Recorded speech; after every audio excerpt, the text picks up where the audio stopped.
This is one re-review I've been waiting to do ever since update 1.49 dropped. Of course, I'm talking about what is probably the most iconic car in Gran Turismo history, the Toms Castrol Supra. Of course, in the real world of motorsport, this car took on Godzilla and knocked it off that perch, becoming a real world motorsport legend in the process. And of course, since those days, the Toms Castrol Supra we've seen in many different forms and iterations across the Gran Turismo franchise. And we're going to look at the latest one in Gran Turismo 7, mainly the Toms Toyota Castrol Supra GT500 from 1997.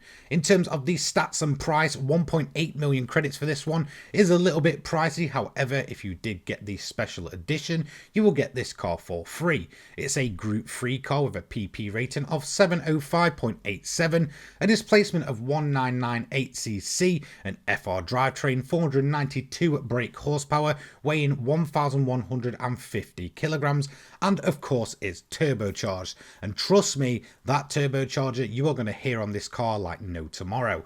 Now, typically I love to run this car during the WTC 700 events, although it's made for Group 4 cars. However, it's also very much viable for the WTC 800 as well, so there's plenty of different places to use this car in game. And well, with that, let's head over and talk about its real world feats. Although it may be a digital icon these days, let's talk about what it did in the real world of motorsport. So the car that we're seeing here is of course the Toyota Supra. It raced in JGTC from 1994 and it would take them around 3 years, but in 1997 this car right here did eventually knock the GTRs off the top spot. The car we're seeing here is of course the iconic number 36, driven by Michael Crum and Pedro De La Rosa. That name you may know if you watched Formula 1 in the late 90s and early 2000s. And of course, after the reign of the Nissan GTR, which was winning absolutely everywhere the world over,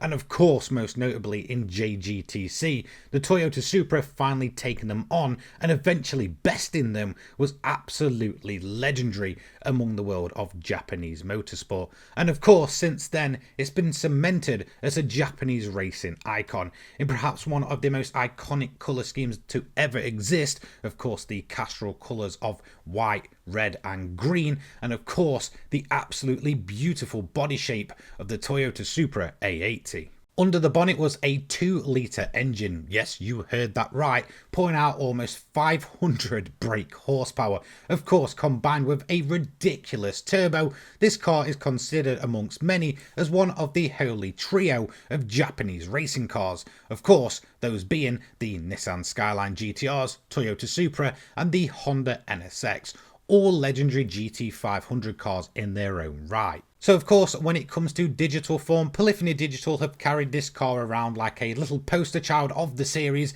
ever since the original game. However, what you may not have noticed is the fact that all Toms Castrol Supras have been pretty wildly different. In fact, from game to game, it does seem to change in and out of what's available. So when it comes to Gran Turismo 1 and Gran Turismo 2 on the PlayStation 1, it was a different model from what you're seeing here.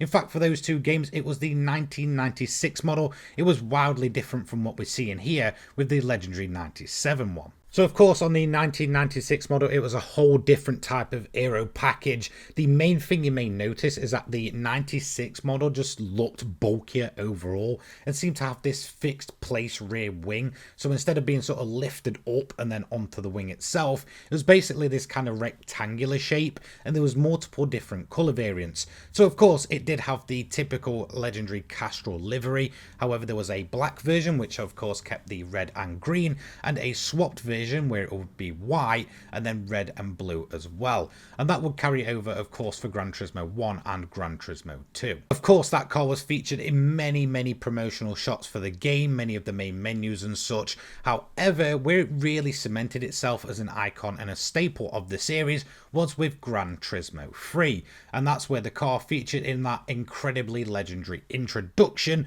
of course featuring the Toms Castrol Supra. But once again, it wasn't the 1997 model that we're seeing here. In fact, I believe that model was from the year 2000. I also believe this is the final year that we would see this legendary Castrol livery actually plastered on one of the cars full time. I'm pretty sure that after that, in the year 2001, it would actually have a whole different rebranding and just look entirely different from what we assume a Toms Castrol Supra should look like. Now, in terms of that 2000 model, it just wasn't that successful at all. One of the main features of that car is the sort of blacked out carbon aero on the kind of bottom side of the car. And unfortunately, it would be due to the awkward aero that this car just wouldn't be as successful than it was a few years prior in 1997, of course, when it did clinch that Drivers' Championship. Now, in terms of the car itself, though, that is really when it properly took off for the Toms Castrol Supra and Gran Turismo. Although it had very much been a poster boy of the early games, this one was all up in your face in those intros and really cemented itself as the Gran Turismo car.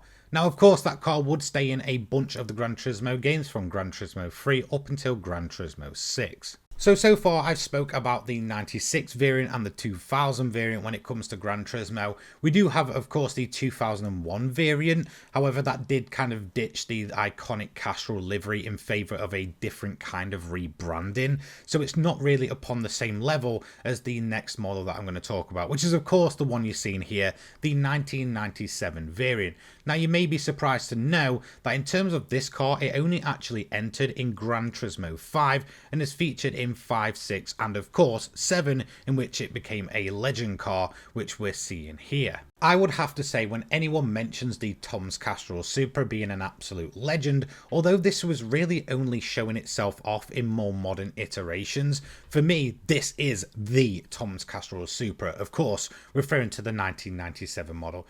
Of course, in the early games and growing up, I had the 96 variant and the PlayStation 1 versions of the game, and of course the 2000 version cemented itself in my mind, of course, from that Gran Turismo 3 intro. But when anybody mentions it and whenever I see screenshots or footage of it, it always seems to be this 1997 variant that really sticks out amongst the most. And for me, this is the Toms Castrol Supra. Honestly, when it comes to the car itself, for me, the Toms Castrol Supra is to what Gran Turismo is to Sony and the PlayStation. They're absolutely something that goes hand in hand and is an absolute must.